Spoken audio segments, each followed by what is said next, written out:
माढा तालुक्यातील कुर्डुवाडी इथं रमजान ईद निमित्त ईद उल फित्रची सामूहिक नमाज मोठ्या भक्तिभावानं अदा करण्यात आली। ही नमाज हाफिज आणि कारी तौफिक सय्यद यांच्यासह कुर्डुवाडी शहरातील मुस्लिम बांधवांनी अदा केली। शहरात 2 ईदगाह असून या दोन्ही ठिकाणी सर्व बांधवांनी नमाज पठण केलं। यावेळी अल्लाहकडे भारतात अमन आणि शांती नांदावी म्हणून प्रार्थना करण्यात आली। भर उन्हात महिनाभर रोजे करून मुस्लिम बांधवांनी शिरखुर्म्याचा आस्वाद घेतला। सर्व बांधव एकमेकांना शुभेच्छा देत हातात हात देऊन गळाभेट घेताना दिसून आले। यामध्ये अनेक चिमुकले देखील होते। कुर्डुवाडी शहर हे एकतेचं प्रतीक म्हणून संबोधलं जातं।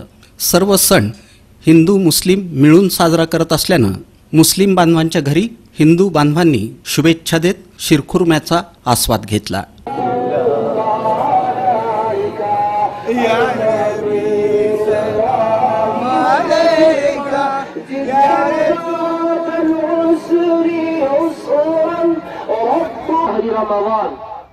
وصلوات الله تعالى عليه وسلم وعلى آله وأصحابه الكرام خصوصا على أفضل البشر بعد الأنبياء بالتحقيق أمير المؤمنين أبي بكر الصديق وعلى الناطق بالصدق والصواب أمير المؤمنين عمر بن الخطاب وعلى كامل الحياء والإقامة أمير المؤمنين عثمان بن عفان